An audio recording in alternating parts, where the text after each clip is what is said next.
Para el próximo año voy a invitar yo a la hermana a mi casa. A mí también me gusta el salmón. Así que bueno, lo reservamos para el año que viene. Sigo con la alergia, ¿vale? Así que de nuevo, seguimos, ¿no? Muchos de nosotros todavía estamos con la alergia y, bueno, como dije el domingo pasado, si empiezo a estornudar 10, 15 veces, que no llaméis a la ambulancia porque está todo correcto, simplemente que eso, a ver si me toca hoy o no. Vale.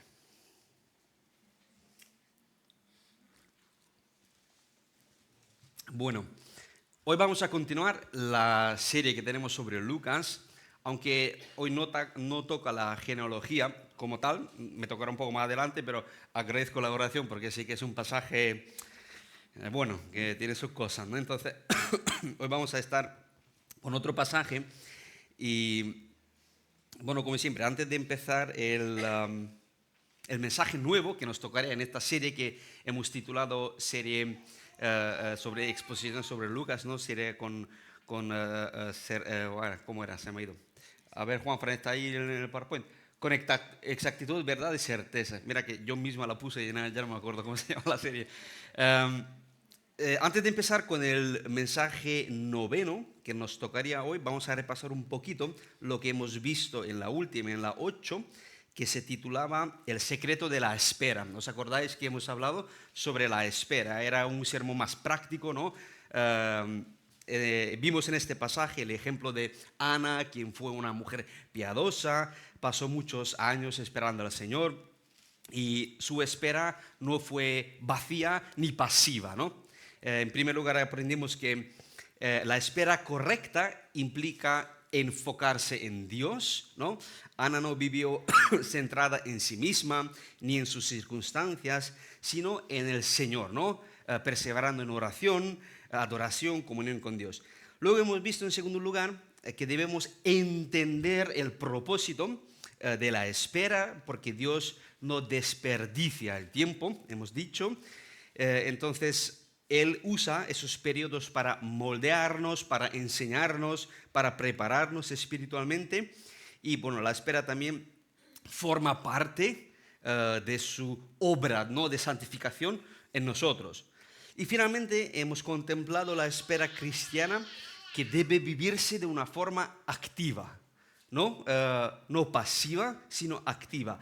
Ana no se quedó ahí paralizada como una estatua esperando a ver cuándo viene el Señor, sino servía, oraba, hablaba, ¿no?, del Señor, permanecía fiel. Entonces, del mismo modo, estamos llamados a vivir este tiempo de espera activamente, esperando a Cristo que vuelva. Así que bueno, con eso en mente, hoy vamos a tocar el siguiente pasaje, porque lo hemos dejado en Lucas 2:40, y vamos a ver hoy Lucas 2:40, desde 40, donde lo hemos dejado, al 52. Así que el título del sermón de hoy es Tras las huellas de Jesús. Tras las huellas de Jesús, y vamos a estar viendo Lucas 2, de 40 al 52. Bueno, sería 41 realmente porque hemos leído hasta 40 en el mes pasado, pero vamos a retomarlo un poco. Dice la palabra del Señor. Y el niño, es decir, ¿quién es el niño? No es este niño, es el niño Jesús. Y el niño crecía y se fortalecía y se llenaba de sabiduría, y la gracia de Dios era sobre él. Iban sus padres todos los años a Jerusalén en la fiesta de la Pascua. Y cuando tuvo 12 años, subieron a Jerusalén conforme a la costumbre de la fiesta. Al regresar ellos, acabada la fiesta, se quedó el niño Jesús en Jerusalén sin que lo supiesen José y su madre. Y pensando que estaba entre la compañía, anduvieron camino de un día y le buscaban entre los parientes y los conocidos, pero como no le hallaron, volvieron a Jerusalén buscándole. Y aconteció que 3 días después le hallaron en el templo, sentado en medio de los doctores de la ley, oyéndoles y preguntándoles. Y todos los que le oían se maravillaban de su inteligencia y de sus respuestas. Cuando le vieron, se sorprendieron y le dijo su madre: Hijo, ¿por qué nos has hecho así? He aquí tu padre y yo te hemos buscado con angustia. Entonces se les dijo: ¿por qué me buscabais? ¿No sabíais que en los negocios de mi padre me es necesario estar? Mas ellos no entendieron las palabras que les habló. Y descendió con ellos y volvió a Nazaret y estaba sujeto a ellos, y su madre guardaba todas esas cosas en su corazón. Y Jesús crecía en sabiduría y en estatura y en gracia para con Dios y los hombres. Bueno, una pequeña introducción antes de dividir el texto. Creo que todo el mundo había escuchado de Mozart, ¿verdad? Todo el mundo conoce quién es Mozart, pero quizás pocos saben uno de sus segundos nombres, que es Theophilus, ¿no? Teófilo. Y es interesante porque es el mismo nombre a quien Lucas dedica su evangelio, ¿no? A Teófilo. Bueno, por cierto, yo he anotado aquí el nombre completo de Mozart, que hasta a mí me sorprendió, suena así: Johannes Chrysostomus Wolfgangus Theophilus Mozart. Tiene un nombre bastante peculiar, largo, ¿no? Los dos primeros nombres, el Johannes Chrysostomus, lo recibió de Juan Crisóstomo porque nació en su día de fiesta. Luego el Wolfgangus lo recibió de su abuelo materno y Teófilos de su bisabuelo.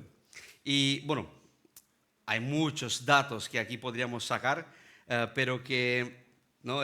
Los expertos en estas cosas, pues esto lo tienen en cuenta. Y lo importante es que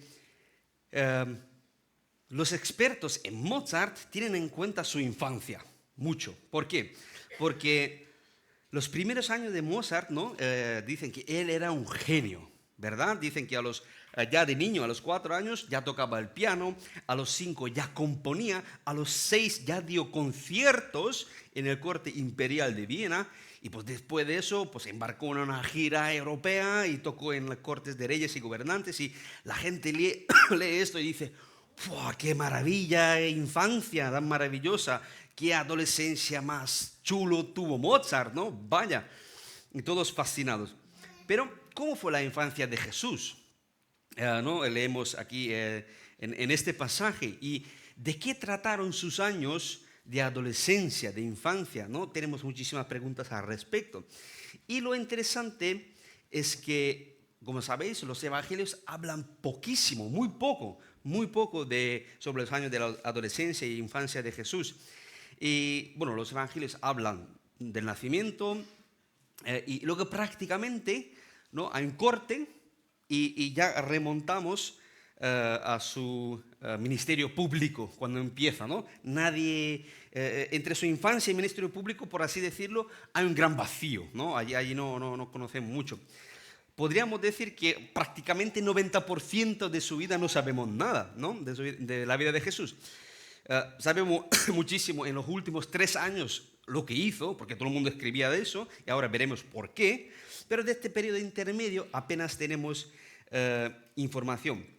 Y yo pensando, yo digo, pero bueno, sabemos que si hubiera sido bueno para nosotros saber más de este tiempo, se nos habría revelado más, ¿no? Pero no se reveló porque no venía a cuento, ¿no? Entre comillas.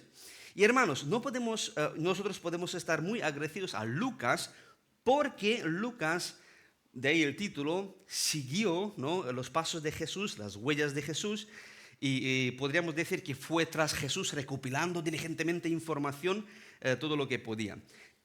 Y sabemos que Lucas fue muy meticuloso y ya nos lo contó en el primero de su evangelio, en el primer capítulo, y investiga todo cuidadosamente las cosas. Y ahora este pasaje nos permite ver un poco, ¿no? La vida de Jesús, concretamente la vida de Jesús a los 12 años.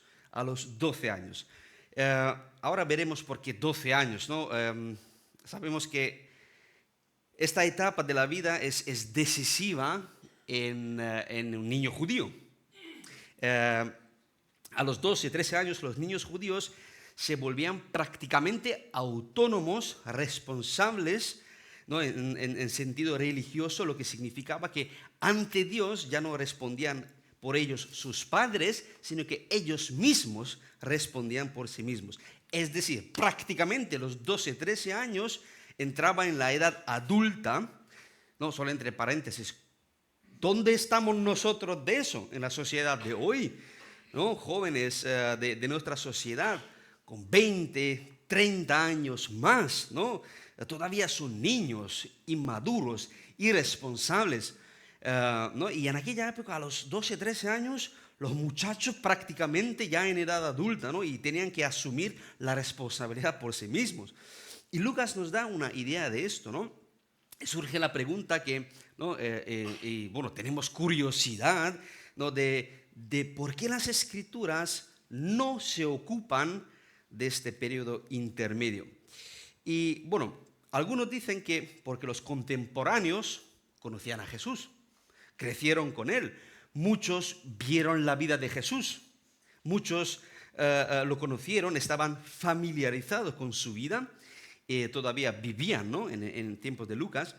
Y en este sentido, para ellos, estos 30 años de la vida de Jesús no eran muy importantes. Bueno, algo así podemos entender de Mateo 13, que dice, Mateo 13, 55, dice, ¿no es este hijo del carpintero? ¿No se llama su madre María y sus hermanos Jacobo, José, Simón y Judas? Lo conocemos, es Paco de la esquina, ¿no? Como si dijeran, conocemos este Jesús, se crió aquí con nosotros. Es decir, para los judíos no era lo más sorprendente lo que Jesús hizo hasta los 30 años. No hizo nada extraordinario, no, nunca mejor dicho, sino lo que hizo en los últimos 3 años de su vida. Eso sí fue impactante, eso sí fue especial para ellos, eso sí fue extraordinario, una cosa que para ellos no cuadraba. Entonces, los evangelios se centran más en esto.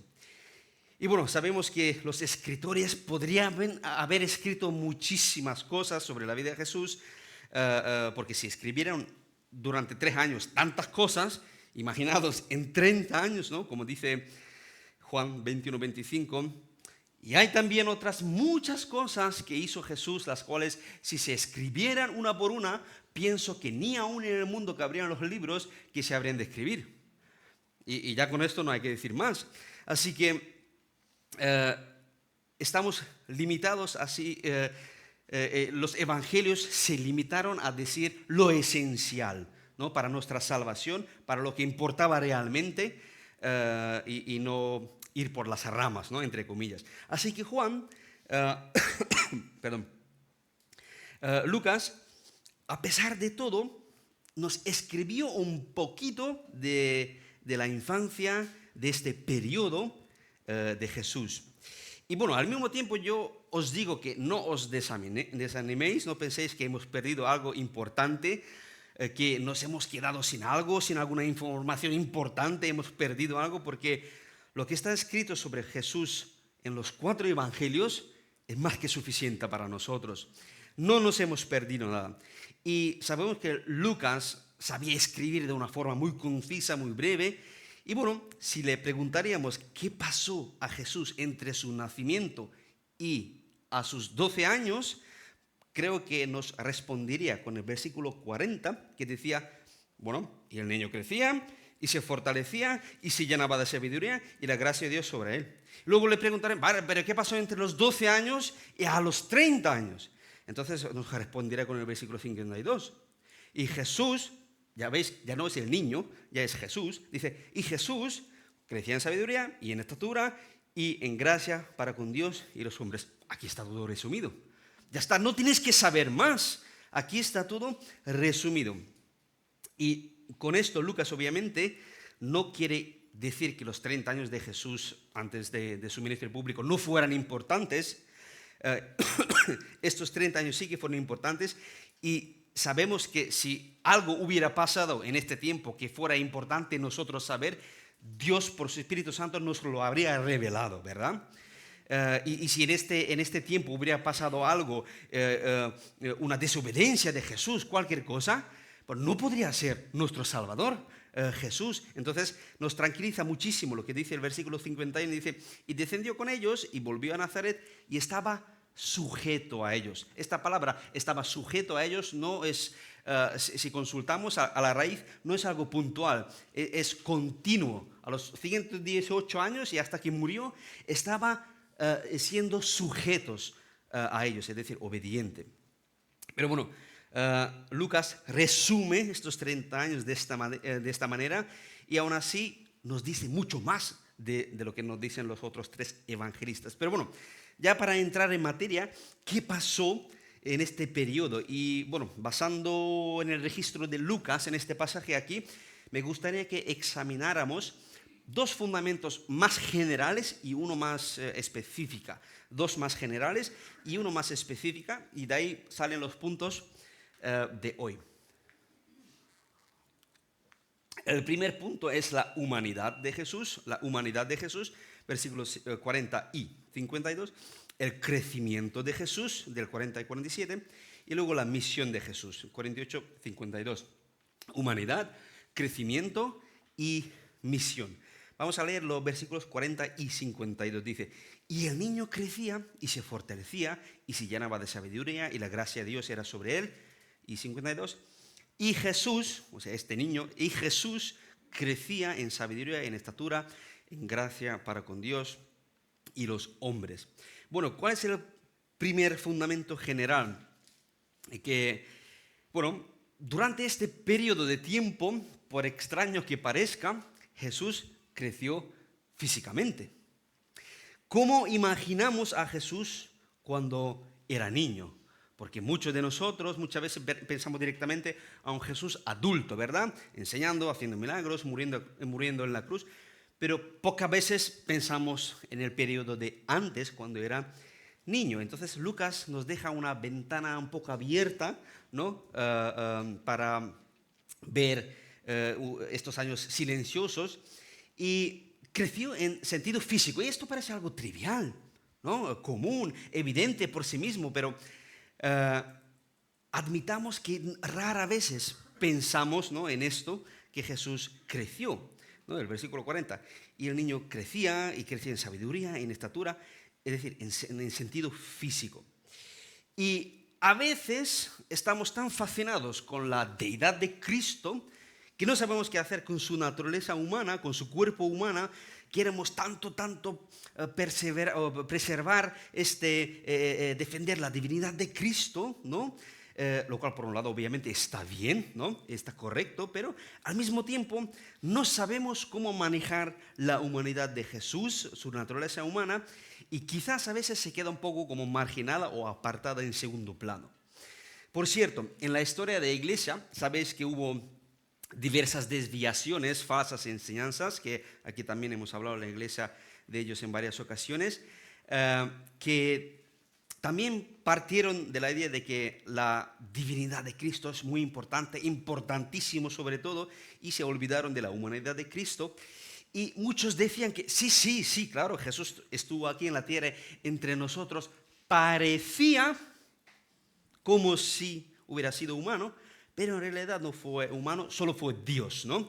Y sabemos cómo se llamaron estos, ¿no?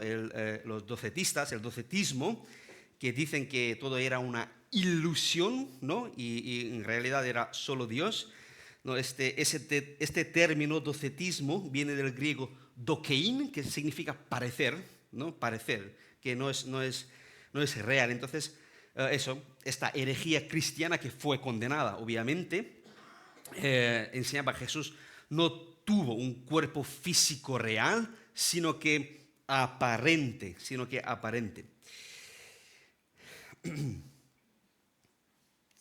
Pero si no murió de verdad, tampoco ha resucitado de verdad.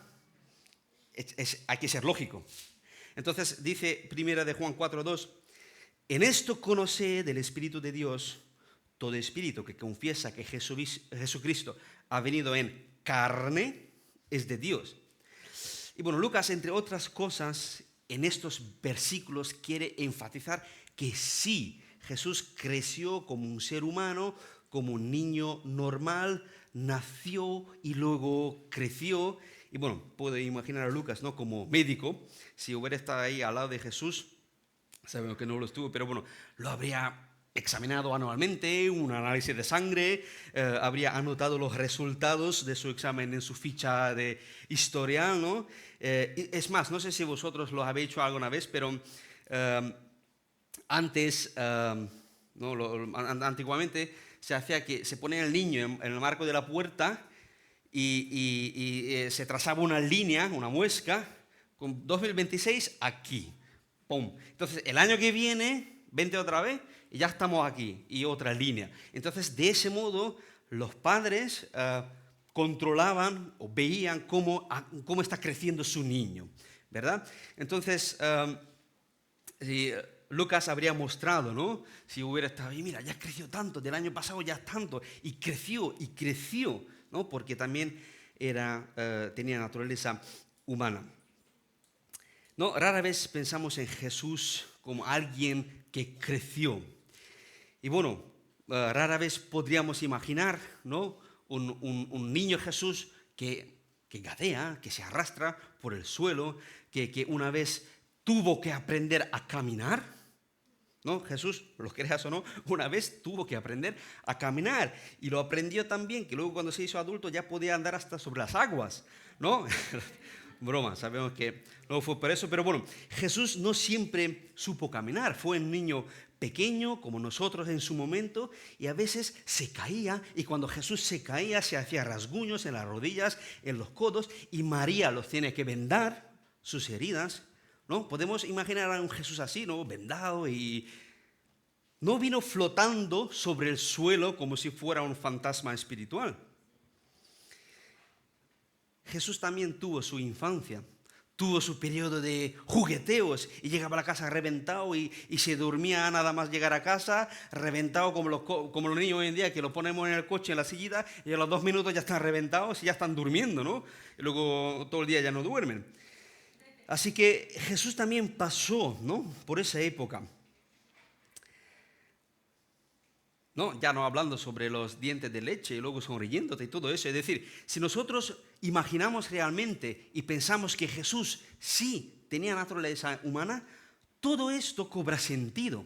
Y esto es muy importante, aunque parezca a veces como muy superficial o que no tiene importancia, solo que Dios nos salvó, que sí, Cristo murió por nosotros en la cruz, es el hilo dorado de todo indiscutiblemente. Pero si nos olvidamos de su naturaleza humana como ahora lo vemos, veremos que sin eso no podría haber sido nuestro Salvador. Que sí es importantísimo su divinidad, sin la cual tampoco, pero sin esto tampoco. Así que no debemos olvidar ninguno de los dos. Quizás entrando en el taller del carpintero de su padre y no pudo levantar el gran martillo. Y te preguntas, ¿cómo que no? Si fue Dios, ¿cómo no pudo levantar ese martillo de la mesa? Claro que era Dios, pero en su naturaleza humana, en su cuerpo humano también necesitaba crecer. Jesús no aterrizó en este mundo en paracaídas como un adulto, sino que nació y creció como un niño. Y bueno, como hemos dicho, Jesús creció como cualquier otro ser humano, pero excepto el pecado. Para esto, ahora volveremos a este asunto un poco más tarde, y para muchos es incomprensible, ¿no?, su crecimiento ordinario de Jesús. Para muchos es demasiado poco y no podemos tener un Jesús así, solo un hombre. Jesús fue solo un hombre. Por supuesto que no fue solo un hombre, pero de alguna manera existe esa idea, incluso entre círculos creyentes, que deberíamos tener un Jesús Superman, ¿no? No con la S, con la J, pero un Jesús Superman, ¿no? Y que cada día, incluso en su infancia, que tenía que realizar milagros y proezas, porque él era Jesús, y no puede ser solo un hombre que creció así, sin más. Esta idea que Jesús siempre tenía que imaginar algo, se refleja para poner 2 ejemplos, en algunos escritos apócrifos. El primero se encuentra en el Evangelio de la infancia de Tomás. Jesús es presentado como que Bueno, un día estaba aburrido, ¿y qué hizo? Bueno, estaba tan aburrido que moldeó unas palomas de barro y de repente, tan solamente con pensarlo, cobraron vida estas palomas y se echaron a volar. Otro caso, en el Evangelio árabe de la infancia, dice que Jesús una vez entró en el taller de carpintería de Nazaret de su padre. Y bueno, ¿qué hizo este torpe José? Pues cortó un trozo de madera demasiado corto. Si lo hubiera cortado más largo, habría sido mejor, porque de allí todavía se puede acortar para encontrar la medida exacta. Pero al cortarlo más corto, pues José lo estropeó. Pero eso no fue un problema para Jesús, porque Jesús se acercó y estiró el trozo de madera y se hizo tan grande como debe haber sido originalmente, ¿no? Como que coge la madera esta y mágicamente ya vuelve a su estado anterior. Así que como veis, siempre estuvo esta idea de que Jesús no podía ser solo un hombre, es decir, siempre tenía que producir algo, maquinar algo. Y Lucas señala aquí que Jesús era humano y creció físicamente. Y esto sucedió de una forma, ¿cómo digo? Natural, normal, ¿no? El pasaje leído anteriormente también se refiere a esto, que Jesús llevó una vida completamente normal hasta los 30 años. Nadie se alarmó por su infancia, por su adolescencia, porque no hizo nada extraordinario. Era un crecimiento normal, corriente, natural. Y cuando los judíos decían aquí, ¿no?, que conocían a su padre, su madre, su hermana, aquí jugó, correteó con nosotros en la plaza, con nuestros hijos. Entonces, ellos podrían haber dicho, no va a ser él quien nos diga la verdad y cómo son las cosas, si lo conocemos. Anda ya, ahora resulta que él sabe más que todos. No me fastidies, ahora él nos va a enseñar a nosotros, este hijo del carpintero que correteaba aquí en la plaza. Justo detrás de esta idea está el hecho que no había nada extraordinario. Se escandalizaron porque dijeron, ¿cómo puede ser que este Jesús es alguien normal, creció normal, un chico normal, un adolescente normal que no flotó como Superman y no pasó nada para que nosotros no digamos estas cosas? No había nada extraordinario en la vida de Jesús antes. Por eso se escandalizaron mucho cuando apareció y enseñó, ¿no?, y afirmó esas cosas tan extremas, ¿no?, entre comillas. Así que, hermanos, Jesús era un hombre también, no solo un hombre, no solo un Dios hombre. Y aquí quiero que os llevéis a casa dos aplicaciones más rápidas. Una es teológica y la otra es más cotidiana. La teológica es que Jesús fue un hombre como nosotros, excepto el pecado. De lo contrario, no podría haberse identificado con nosotros, no podría haber sido nuestro Salvador. Sin su naturaleza humana, sin su cuerpo, no nos podría haber redimido. Y si no hubiera sido como nosotros, no nos podría haber redimido, pero gloria a Dios, que Dios pensó hasta en el último detalle y tenemos esta doble naturaleza que muchas veces no entendemos, pero que es necesario para la redención, sin la cual no podría haber sido posible. Lo traspasaron la mano o la muñeca, ¿no?, como algunos dicen, y de eso salía sangre y agua, ¿no? Salía.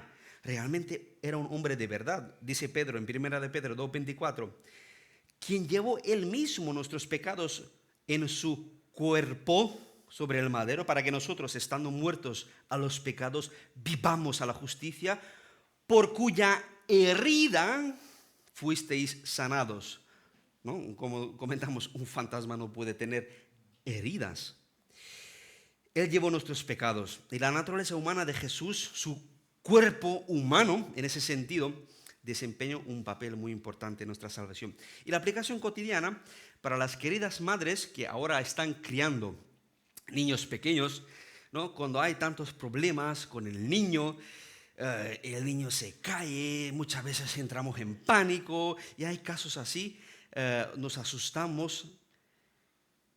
Esto también podría haber pasado a Jesús, ¿verdad? En esos momentos de quizás miedo, pánico, dificultad, debemos recordarnos que podemos acudir a Él también con estas cosas que nos parecen triviales y demasiado sencillos para presentarles delante del Señor, pero que podemos acudir a Él con esto también y pedir ayuda. Es el mismo Jesús, Él sabe cómo es ser un niño, Él mismo fue un niño, vio lo que implica, qué peligros conlleva y experimentó, ¿no?, lo que es ser niño. Y podría dirigirme, ¿no?, a los niños, a los adolescentes y decirles que Jesús anduvo en vuestros zapatos. Jesús también tuvo 5, 6, 11, 22 años. Jesús estuvo donde vosotros estáis ahora. Y no importa en qué dificultad estemos, en qué apuros estemos, en qué problema estemos, podemos ir a Él en tranquilidad, confiados, porque Él ha estado en nuestras situaciones y nos entiende. Así que esto dice Lucas, ¿no?, que Jesús crecía en su cuerpo físico. Y ahora pasamos al segundo punto, que es el crecimiento de Jesús en sí, ¿no?, en el segundo lugar, que dice que no solo creció físicamente, sino también en sabiduría y en espíritu. No voy a leer otra vez los 7 versículos, pero que aquí leemos que Jesús no solo creció en estatura, sino que en sabiduría y en espíritu. Y bueno, aquí de nuevo hay pensamientos y tentaciones que de pensar que Jesús llegó preparado en todo, ¿no? Existen ideas entre los cristianos que Él llegó ya listo en todo. Llegó programado en sabiduría, programado en todo, y la gente no ve, ¿no?, ni siquiera los cristianos muchas veces, que aquí también hubo una especie de gradualidad, un crecimiento espiritual, lo que significaba en cuanto a su naturaleza humana que Jesús también tenía que escuchar las Escrituras. Él también participó en la devoción familiar en casa. Él también leía la Biblia, o los pergaminos, para ser más exactos, si es que tenían un rollo en casa. Él también tuvieron que enseñarle la ley. A él también que hubo que explicarle ciertas conexiones. Muchos piensan que Jesús conocía, ¿no?, el Antiguo Testamento de memoria, que llegó así programado, que nació así y a los 2 años abrió su boca y ya decía el Antiguo Testamento de memoria, ¿no? Y no necesito a nadie que le enseñe el alfabeto hebreo ni las tablas de multiplicar, porque Jesús ya lo sabía, ya venía programado así de oficio. Sin embargo, hermanos, Jesús también creció intelectual y espiritualmente. El Espíritu Santo obró en él y la gracia de Dios, como leemos, estaba sobre él, ¿no?, en el versículo 40. Y bueno, Lucas nos intenta dar, para explicar eso, una foto, una instantánea del templo y de Jesús. Estaba ahí en el templo. Leemos en el versículo 46 que se sentó entre los maestros, escuchándolos y haciéndoles preguntas. ¿Qué? ¿Haciéndoles qué? Escuchó y preguntó a los maestros. No, interesante que aquí los maestros están presentados de una manera muy positiva, ¿no? El texto griego usa la palabra didáscalos, habla de maestros en un ámbito respetuoso, sobrio, ¿no? No con los fariseos, no, más adelante. Esto fue un ámbito diferente, ¿no?, respetuoso. Muchos dicen que probablemente Gamaliel y todas estas eminencias de la ley estaban allí, hasta Nicodemo, algunos dicen que podría haber estado allí. Pero Jesús los escuchaba y les hacía preguntas.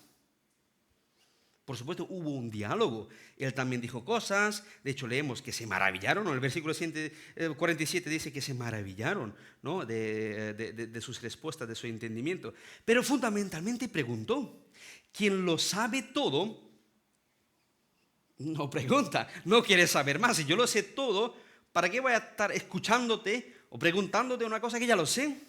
No quiere escuchar a los maestros para que, no, si él sabe todo, pues no hubiera actuado de esta manera.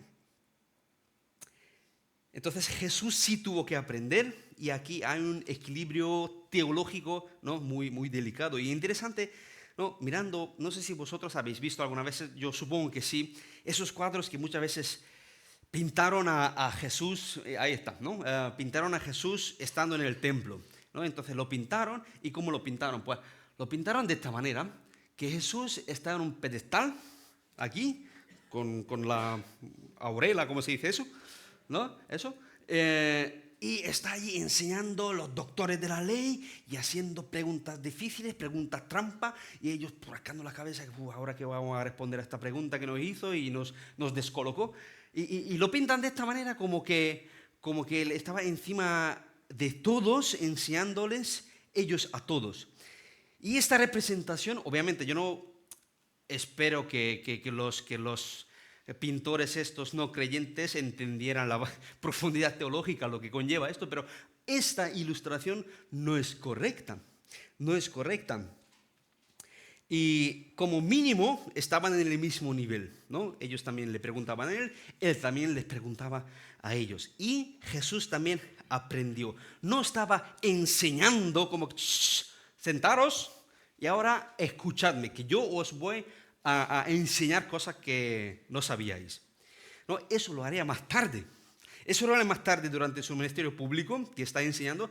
Ahora mismo, él mismo estaba aprendiendo, ¿no? Y muchas veces yo mismo, cuando leemos estos pasajes, pensamos de esta manera o quizás no le damos mucha importancia y lo leemos como si nada, pero que tenemos que verlo de la manera correcta. Entonces ahí también tuvo un diálogo. Y no es difícil ver y entender que un Jesús de 28 años o un Jesús de 12 años era más sabio espiritualmente, más maduro que, digamos, un Jesús de 4 años. Eso es lógico, ¿no? Hay un crecimiento allí. Creció espiritualmente. Y está claro que con el paso del tiempo Jesús se deleitaba cada vez más, ¿no? De aquello, de lo que formaba parte. ¿Y qué quiere enseñarnos con esto? Yo creo que Jesús nos enseña que nunca es demasiado temprano para interesarse seriamente en Dios. Nunca. Mientras muchos jóvenes buscaban únicamente la diversión, reconocimiento, entretenimiento, Cristo buscaba sabiduría espiritual. Se sentó con ellos. Los años de juventud son una preciosa oportunidad para crecer, conocer la palabra, formar hábitos santos y sanos y desarrollar convicciones firmes. Y voy a citar a J.C. Ryle que dice: una iglesia nunca está más sana que cuando sus miembros tienen metas espirituales elevadas y procuran parecerse cada vez más a Cristo. Y esto involucra, o sea, que no tiene límite de edad. Es decir, que esto implica que desde los más jóvenes hasta los más mayores, nadie espera que un árbol crezca de un día para otro. Yo nunca lo he visto eso. Yo tengo un limonero en mi patio. El pobre limonero ya lo tengo desde hace, ¿qué son? 2 años o más. Apenas creció. Digo, venga ya, digo, ¿qué hago para que crezca? Y que no quiere crecer. Y a veces quiero estirarle para que crezca más. Y no funciona así. No funciona así, ¿no? Obviamente, si pasan los años y nunca crece y han pasado 10 años y está igual, algo va mal. Algo no va bien. Quizás ya está muerto, ¿no? Espiritualmente ocurre lo mismo. Entonces, podríamos preguntar, ¿qué efecto podría haber tenido en Jesús el hecho que haya subido a Jerusalén, ¿no? Por ejemplo? ¿Qué impacto espiritual que tenía en Jesús este hecho que subían a la fiesta, ¿no? A los 12 años? Porque leemos que sus padres subían a Jerusalén cada año para la fiesta de la Pascua. Y bueno, por supuesto sabemos que habían otras fiestas también, pero un judío promedio que tomaba en serio estas fiestas, un hombre judío promedio, tenía que dedicarle a estas fiestas como unas 6 semanas al año. 6 semanas al año. Nosotros muchas veces nos resistimos a tener que ir a una conferencia un fin de allí, un fin de para acá, incluso muchas veces nos cuesta venir 2 veces a la iglesia entre semana. Pero 6 semanas eran necesarias para ir a estas fiestas en aquellos días. Por supuesto que eso incluía el tiempo de viaje porque no iban en avión. y el tiempo pasado en Jerusalén. Imaginemos que Jesús también subió a Jerusalén con sus padres. No sabemos desde qué edad ni cuándo, pero lo cierto es que José y María subían a las fiestas anualmente. No todos los judíos lo hacían, pero ellos vemos aquí también que tomaban en serio la palabra del Señor. Subían anualmente, ¿no? Todos los domingos estaban en el culto. Entonces Jesús fue con ellos. Y aquí una nota que José y María nos recuerdan que la vida espiritual no debe de ser una experiencia aislada dentro del matrimonio. Hablando en el marco de matrimonio, Dios diseñó el hogar para que el marido y la mujer se impulsen mutuamente, ¿no? hacia Dios. Obviamente el hombre como cabeza del hogar, pero un matrimonio fuerte no es simplemente permanecer unidos, sino que caminando unidos en obediencia del Señor juntos, ¿no? José y María no permitieron que estas dificultades, porque vosotros podéis imaginar los gastos que eso conllevó subir y estar allí. Porque la Pascua, la fiesta a la cual ellos subían, no era de un día ni de dos, porque después de la Pascua venían otras fiestas interconectadas con eso y que duraron una semana entera o más. Entonces, el viaje, la estancia, el postviaje, el regreso, ¿no? Algunos haciendo cálculos dicen que era un gasto económico bastante importante. Y para los pobres todavía más. Para los pobres que no tenían nada, eso era como, tengo que comprar un billete de avión a los Estados Unidos, que eso no es barato. Y lo tengo que hacer porque está Jerusalén, ¿no? Entonces lo hacían. Y no permitieron, ¿no?, que estas dificultades, estos gastos o la incomodidad, porque no volaban en aviones, les impidieran buscar al Señor. De igual manera, ¿no?, el matrimonio cristiano debe de ser una unión, una alianza, ¿no?, espiritual, ¿no? El esposo y la esposa no solamente comparten techos, responsabilidades, comparten una peregrinación juntos hacia la eternidad. Cada palabra, cada consejo, cada ejemplo deja huellas en el alma del otro. Entonces, por eso debemos preguntar, ¿estoy ayudando a mi cónyuge a acercarse más a Cristo? ¿O me he convertido en un obstáculo para su crecimiento espiritual?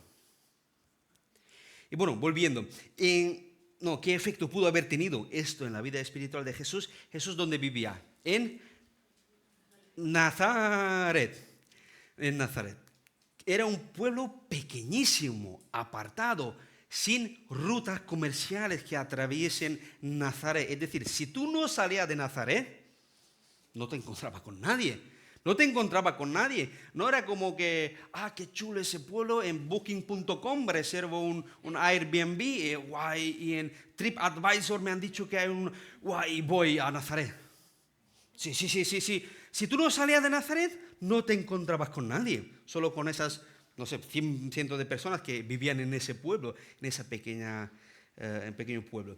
Y subió a Jerusalén. Entonces, imaginad, vivir en Nazaret y subir a Jerusalén, donde hemos hablado de esto, del alboroto, ¿no? Cuando vinieron los judíos a la fiesta de las Pascuas, y entonces ahí se amontonó más de 250.000 peregrinos, no hablando de locales, que llegaban de todo el mundo a Jerusalén. Entonces, hemos visto en sermones anteriores que cantaban salmos y todo el mundo juntos allí, alabando al Señor, y en el atrio del templo, en sus salones, se impartían enseñanzas. Quien quería podía ir a los rabinos, podía preguntar sobre cuestiones teológicas, y los rabinos les orientaban. Y mientras tanto se hacía sacrificios en el templo, y mientras tanto recordaban la liberación de Egipto, ¿no? Esta Semana Santa de los judíos, ¿no? La Pascua. Y esto sucedía año tras año tras año. Y Jesús siempre iba allí con sus padres. Por eso, esto también podría haber tenido un impacto, ¿no?, en su crecimiento espiritual, porque, bueno, permitidme decirlo así, ¿no?, ahí en Jerusalén era el epicentro del culto a Dios, ¿no? Allí estaba Jerusalén, donde había que ir a adorar al templo. Y bueno, hermanos, si Jesús tuvo que aprender la palabra divina, si Jesús tuvo que crecer en sabiduría y en naturaleza humana, ¿cuánto más nosotros? Hermanos, ¿cuánto más nosotros? Si Él subía anualmente al templo con sus padres, no, quizás más veces, no lo sabemos a cuáles fiestas asistieron, pero quizás más veces habrían subido para más fiestas. ¿Cuánto más nosotros deberíamos apreciar estas ocasiones como hoy y otros? En cuánto más deberíamos redimir con precio estas ocasiones que el Señor todavía nos permite en libertad. ¿Cuánto más necesitamos nosotros estar regularmente en la presencia de Dios, ¿no?, en los cultos?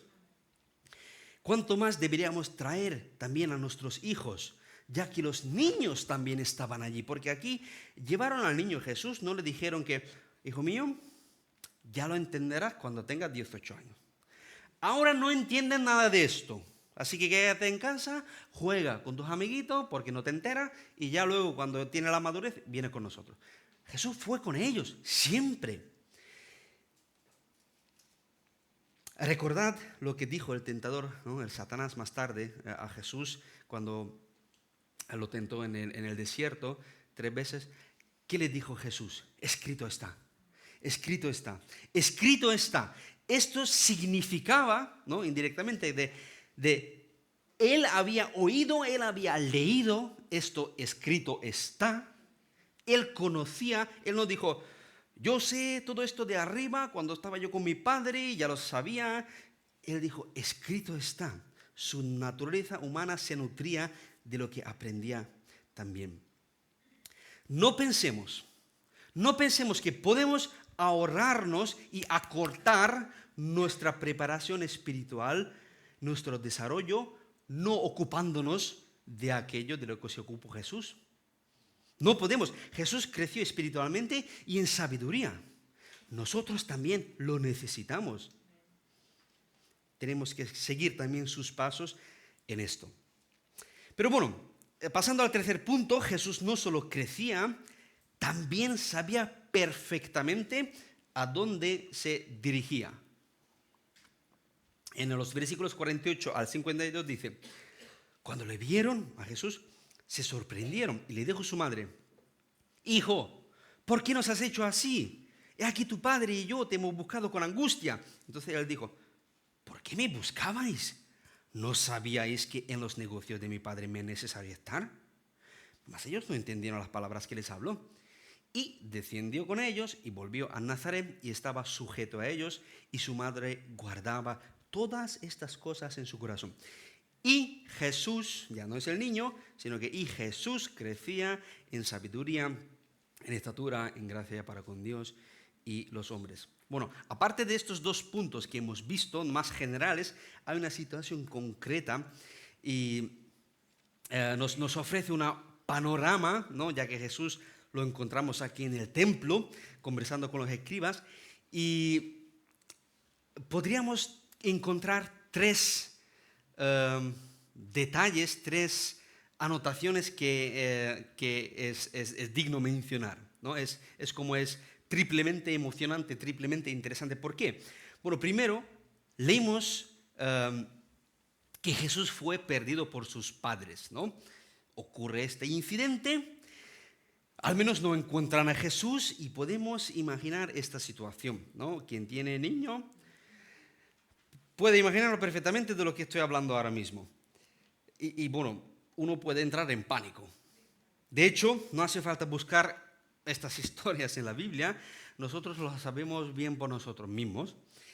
Mi hermana, Petra, cuando ella tuvo, muy pequeñita era, no sé, 5 o 6 añitos, hemos ido al pueblo de nuestros abuelos y ¿no?, allí había una iglesia cristiana donde hemos ido el domingo. Y Bueno, las iglesias allí son que tienen un recinto, es decir, está la iglesia y hay un recinto vallado, un terreno al lado de la iglesia donde se puede mover y tal. No es un local como aquí, ¿no? Entonces, bueno, después del culto, pues todo el mundo se despide y tal. Bueno, nosotros somos 4 hermanos, mis padres, pues nos hemos montado en el coche, ahí con los abuelos, el alboroto, y nos hemos ido. Y yendo para la casa de abuelo, ¿no? Era como la película Solo en casa. Mi madre, algo, ¡la niña! ¿Dónde está la niña? Que no estaba en el coche. Todo el mundo pensaba que estaba con él. Lo mismo me ha pasado. Mi padre pegando un frenazo que casi salimos por la ventana, que ¿dónde está la niña? Y no, luego volviendo, buscando, pues ahí estaba pobre llorando, ¿no? Que daba mucha lástima, pero que, bueno, ha pasado. Entonces, no significa aquí que María y José fueran irresponsables, sino que simplemente se puede explicar, ¿no? Por el hecho que los peregrinos en aquellos tiempos, ya sea de Nazaret o de otros pueblos, siempre iban en grupo, ¿no? Se formaban caravanas o convoyes más pequeños que se juntaban hombres con hombres, mujeres, grupo de mujeres, y se puede ver como que iban así en grupitos pequeños y también era más seguro, ¿no? Por los ladrones o lo que sea, siempre cuando estaban en grupos era más seguro y más práctico, ¿no? Entonces iban así en caravana, volvían en caravana, y bueno, José debió pensar que el niño debía estar con su madre, ¿no? Todos pensaban que estaba con el otro, y podemos imaginar, ¿no? Al final del primer día, o cuando quizás ya se juntaron para cenar, o yo qué sé, ¿no? Leímos que al final del primer día se dieron cuenta. Ay, ¿dónde está Jesús? ¿No está contigo? No, ¿cómo que no? Pensé que está contigo. No, yo pensé que está contigo. Entonces otra vez, no, Jesús. Entonces, otro día más, volviendo a Jerusalén, ya son 2 días, y lo encontraron al tercer día. Es decir, no es que lo estaban buscando durante 3 días, sino que al tercer día lo encontraron en el templo.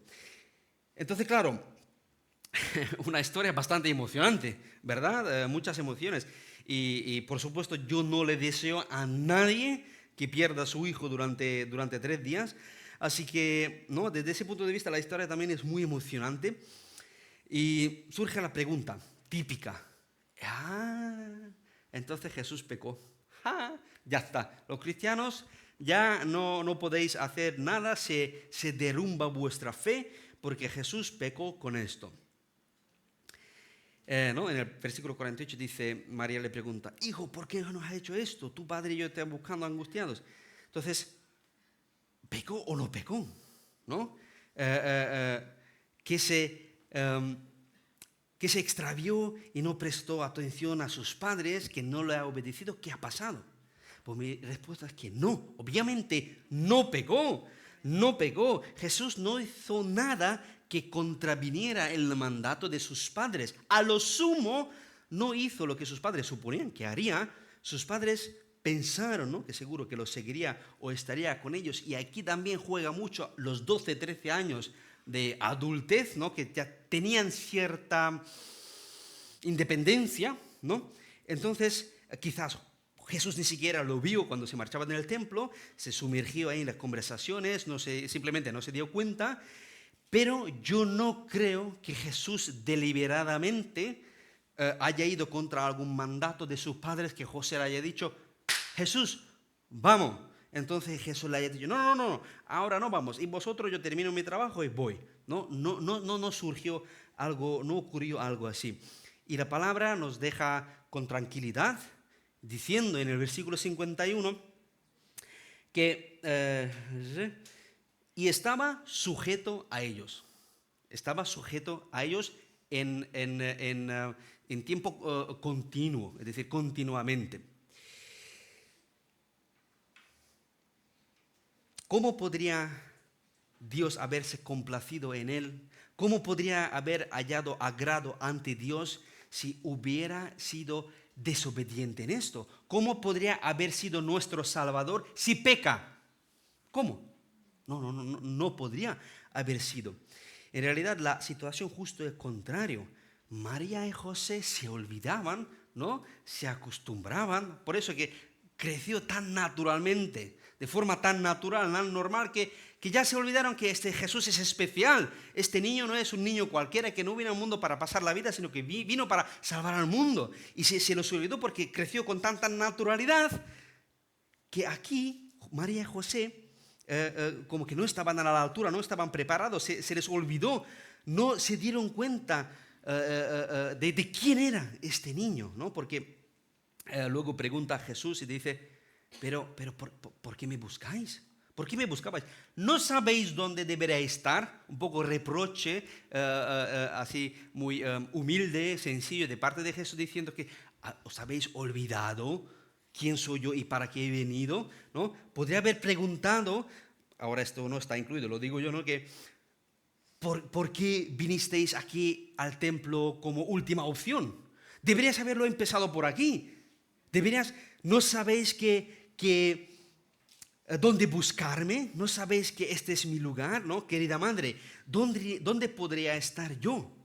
A la luz de todo lo que te dijo el ángel en aquel día, ¿dónde podría estar yo?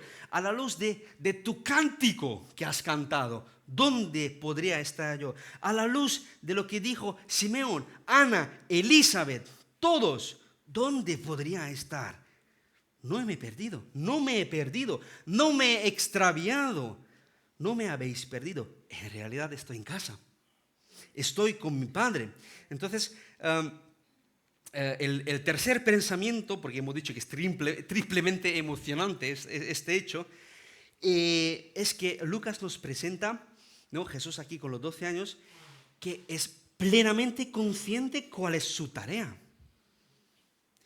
Él sabe, él es consciente cuál es su tarea.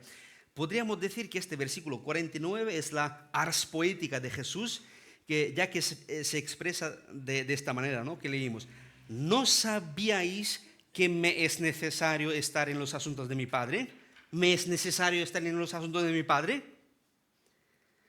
Esta frase es muy interesante y muy valiosa porque el hecho de que Jesús no habla en ningún otro lugar en las Escrituras entre su nacimiento y ministerio público, solo aquí, al menos no está registrado, obviamente hablo en día a día, pero que no está como registrado en las Escrituras, ¿no?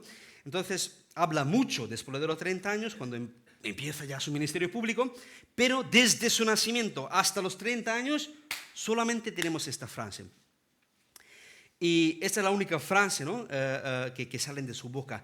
¿Por qué me buscabais? ¿No sabíais que me es necesario estar en los asuntos, en los negocios, en los asuntos de mi Padre?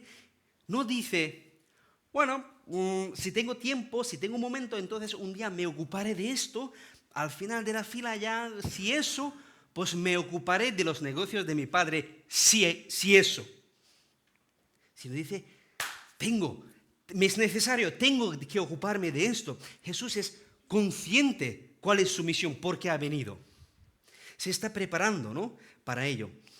Y esta frase nos da una visión, ¿no? del corazón de Jesús, de los pensamientos de Jesús.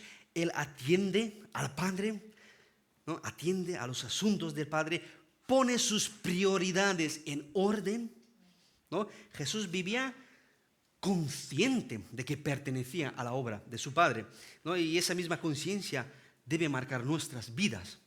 Es decir, el creyente maduro no solamente vive para sus intereses personales, sus proyectos temporales, su mundanalidad, sus comodidades. Debería vivir preguntándose cómo puedo glorificar a Dios en cada decisión, ¿no? Y lo que hemos dicho en la cita, cuando una congregación está formada por hombres y mujeres que desean parecer cada vez más a Cristo, entonces eso significa que esa iglesia tiene una salud espiritual verdadera. Es sano espiritualmente, porque este anhelo refleja esa realidad, ¿no? Madre mía, muchas veces lo pienso, digo, ¿de qué habló Jesús? ¿De qué pudo haber hablado Jesús con estos maestros y doctores de la ley, ¿no? Un micrófono por allí, poner un micrófono y escuchar lo que están hablando. De los escribas, ¿de qué hablaron? Quizás el Salmo 22, que se trata de sufrimiento de Mesías, o el Salmo 110 sobre el sumo sacerdocio según el orden de Melquisedec. Debatieron Isaías 53. Madre mía, tantas cosas, ¿no? Que bien habría sido, ¿no? Escucharlo. Pero independientemente de eso, sabemos lo esencial. Sabemos que Jesús se ocupó de los asuntos del Padre. Y ahora la pregunta es que tú como creyente, ¿de qué asuntos te ocupas? Nosotros vivimos en una época ocupadísima, saturadísima. La gente no sabe realmente para qué vive. Corre de un lado para otro, sin dirección, ¿no? En el día a día, cuando nadie te ve, ¿de qué te ocupas? Jesús se ocupó de los asuntos del Padre, incluso cuando nadie lo vio o nadie, o nosotros no vemos o no leemos sobre estas cosas de la Biblia. Se ocupó de los asuntos del Padre. Y la pregunta es, ¿tú eres consciente de tu misión? ¿De tu tarea? ¿Te ocupas de tus propios asuntos o te ocupas de los asuntos de tu Padre? ¿Acaso sabes lo que Dios espera de ti? No, esto debería preocuparte, ya que seas niño, ya que seas adolescente, ya que seas adulto, ya que seas anciano. ¿Cuál es tu misión? ¿Qué es lo más importante? Y si eres verdaderamente un creyente, entonces para ti también los asuntos de tu Padre deberían ser lo primero. Pidamos sabiduría al Señor, ¿no? Para poder reconocer cuál es nuestra misión verdadera. ¿Cuál es nuestro servicio? ¿En qué necesitamos cambiar? ¿En qué necesitamos ser más santificados?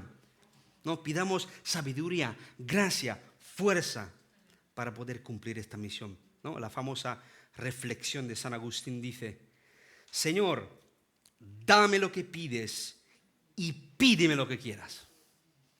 Eso es, hermanos. Si el Señor vio y conoció su misión, sabía lo que era importante para Él, nosotros aún más tenemos que hacer caso a esto. Tenemos que reconocer nuestra misión, reordenar nuestras prioridades, poner en orden lo que es importante en nuestra vida, ¿no? Tener la mirada puesta en Cristo, no en el mundo. Entonces reorganizamos. Y bueno, además, durante 30 años realizaba su trabajo en la carpintería, Jesús, ¿verdad? Estudiaba las Escrituras, oraba, ¿no? Meditaba, pensaba. Además de todo eso, para él siempre el primero fue su Padre. La voluntad del Padre, los negocios, el asunto de su Padre celestial. No estaba hablando de su Padre legal, José, ¿no? Y bueno, a los 12 años ya vemos, ¿no? Huellas de estos en su vida, que él se centra, él sabe a lo que va, él sabe lo que es importante.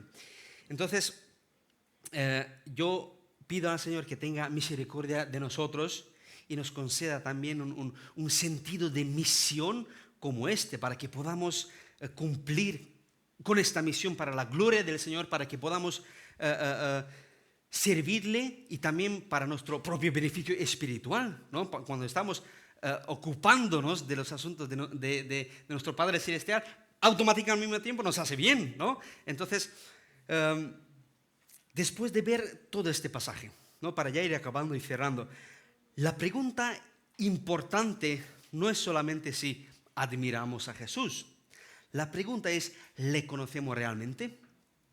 ¿Le seguimos? ¿Hemos venido a Él en arrepentimiento y fe? Porque Jesús no vino solo para darnos un ejemplo, vino para salvar pecadores. Él vino como verdadero hombre, el Dios hombre, ¿no? Y se puso en nuestro lugar. Vivía la vida perfecta, lo que ninguno de nosotros podíamos vivir. Cumplió perfectamente con la voluntad del Padre, con la misión del Padre, con los negocios de su Padre. Y más adelante ha entregado su vida en la cruz por los pecadores. Y si hoy estás aún lejos de Cristo, no sigas viviendo indiferentemente. No basta solo con conocer historias sobre Jesús. No basta con respetarlo. No basta con admirar su enseñanza. Tú necesitas reconciliar con Dios. Y eso solo se puede por medio de Cristo. No hay otro.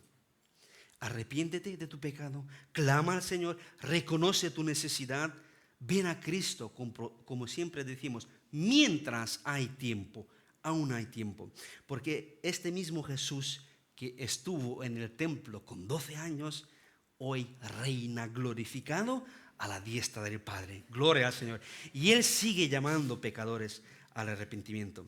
Y bueno, una aplicación para los creyentes, para que ya somos de Cristo, este pasaje yo creo que también nos confronta y nos anima.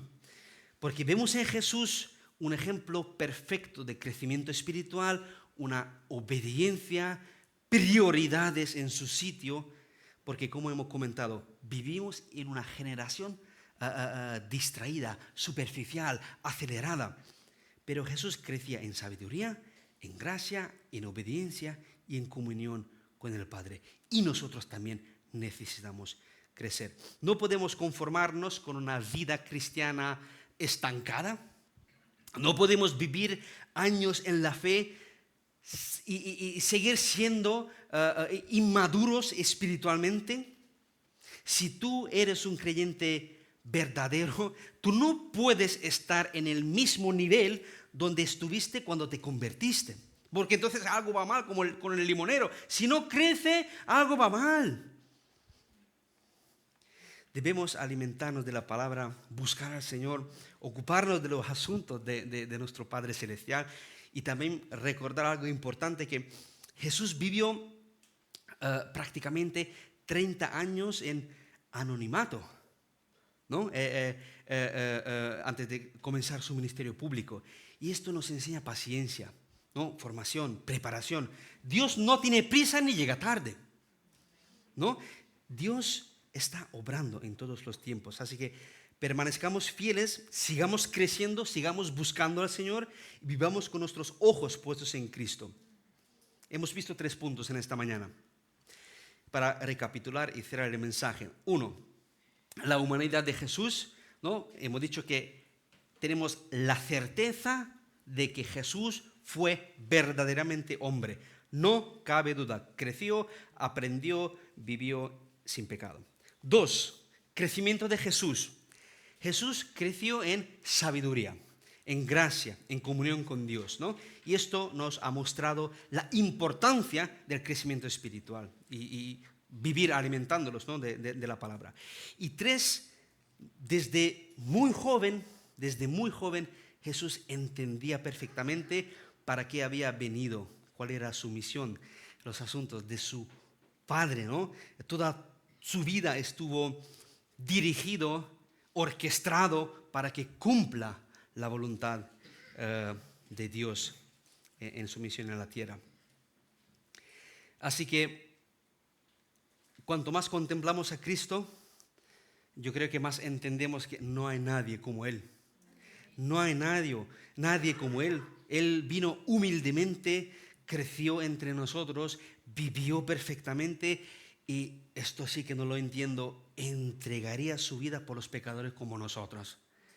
Ya sabía quién era, cuál era su misión, y solo puedo decir qué distinto es Cristo, qué sublime es Cristo. Y yo quiero, ¿no? Es una de mis peticiones, que no apartemos nuestros ojos de Jesús, como dice la canción. Fija tus ojos en Cristo, tan lleno de gracia y amor. y lo terrenal sin valor será a la luz del glorioso Jesús. Sigámosle, aprendamos de Él, vivamos ocupándonos de los asuntos de nuestro Padre, permanezcamos fieles porque Él volverá. Maranata, ven Señor pronto. Amén.